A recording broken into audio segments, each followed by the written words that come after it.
একটা সংসার কিন্তু স্বামী স্ত্রী দুজনের পরিশ্রমই গড়ে ওঠে, কিন্তু বেশিরভাগ ক্ষেত্রে দেখা যায় স্বামীদেরকেই কিন্তু এই ক্রেডিটটা দেওয়া হয় যে তারা সারাদিন পরিবারের জন্য বাইরে পরিশ্রম করে। খুব কম মানুষই কিন্তু এটা বোঝে যে স্বামী স্ত্রী দুজনের পরিশ্রমই কিন্তু একটা সংসার গড়ে ওঠে। একজন স্ত্রী সকালে ঘুম থেকে ওঠার পর একেবারে রাতে ঘুমানোর আগ পর্যন্ত পরিশ্রম করে যায়, কিন্তু তারপরও দিন শেষে অনেকের কাছেই কিন্তু শুনতে হয়, সারাদিন ঘরে বসে কি করো? স্বামীরা বাহিরে যে পরিশ্রম করে থাকে তাদের কিন্তু একটি পারিশ্রমিক থাকে, কিন্তু স্ত্রীরা সংসারের পিছনে যে পরিশ্রম দেয় তার কিন্তু কোনো পারিশ্রমিক নেই।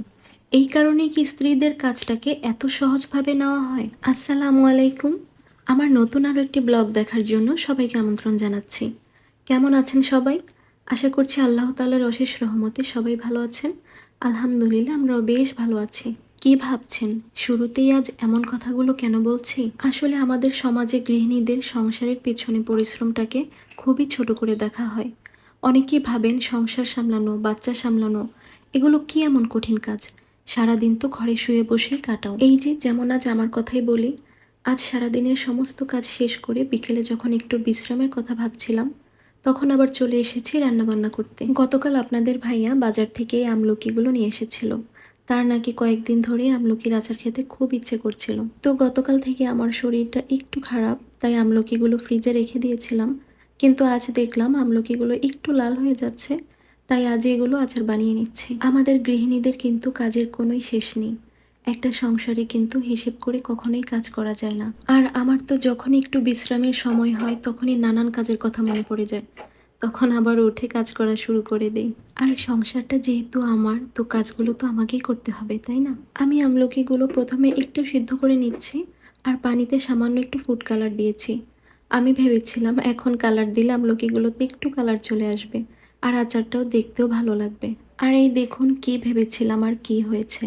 আমলকিগুলোতে কিন্তু একটুও কালার আসেনি। আসলে কালারটা কিন্তু স্বাদের কোনো পরিবর্তন আনে না, একটু দেখতে ভালো লাগবে তাই দিয়েছিলাম। আমি যখন ভিডিওটা এডিট করছিলাম তখন আরিয়ানের বাবা দেখে অনেক হাসছিল।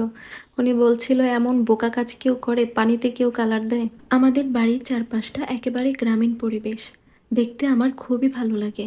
আমি রান্না করছিলাম আর বাইরে একটু দেখছিলাম, পরিবেশটা দারুণ ছিল। একদিকে গাছপালার এত সুন্দর বাতাস, একদিকে আবার পাখি ডাকছে, অন্যদিকে আবার গরু ছাগল হাঁস মুরগি সবকিছুই ডাকছিল। মানে খুবই একটি মনোরম পরিবেশ, দেখতে কিন্তু ভালোই লাগছিল।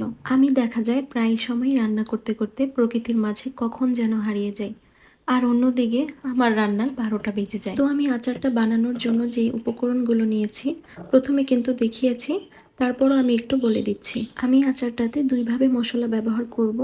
গোটা ধনিয়া, পাঁচফোড়ন, সরিষা, কাঁচামরিচ ও রসুন নিয়েছি, আর এগুলোকে আমি ভিনেগার দিয়ে একটু পেস্ট করে নিয়েছি। আর এখানে সরিষার তেল নিয়েছি আমি আচারটা বানানোর জন্য। আর এর মধ্যে আমি আস্ত কিছু রসুনের কোয়া, শুকনো মরিচ, তেজপাতা আর দারুচিনি দিয়েছি। আর যে মশলাটা আমি পেস্ট করে নিয়েছিলাম ওইটাও দিয়ে দিলাম।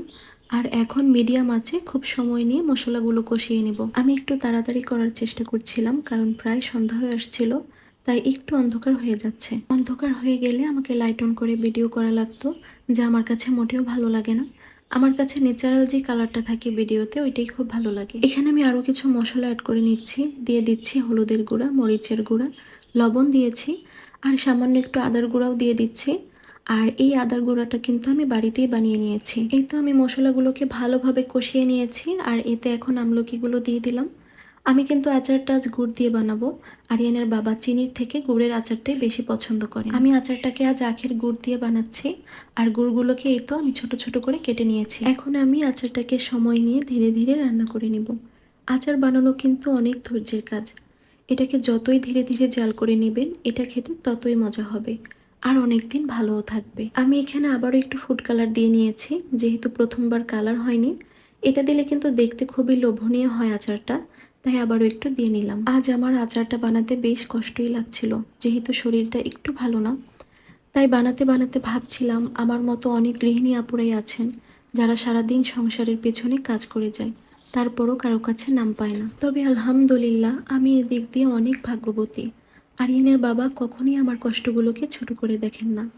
উনি আমার প্রতিটা বিষয়ই খুব ভালোভাবেই বোঝেন। আমার মতে আপনাকে বোঝার মতো যদি কোনো একজন মানুষ থাকে, আমি বলবো আপনি পৃথিবীতে সবথেকে সুখী। সারাদিন সংসারে কাজ করে যাওয়ার পর দিন শেষে যখন এই কথাগুলো শুনতে হয় যে সারাদিন সংসারে কি করো, তোমার কি এমন কাজ? আমার মনে হয় এর থেকে কষ্টের আর কিছুই হয় না। আল্লাহ তাআলা সবাইকে এটা বোঝার তৌফিক দান করুক যে পৃথিবীতে সবাই সবার জায়গা থেকে কষ্ট করে।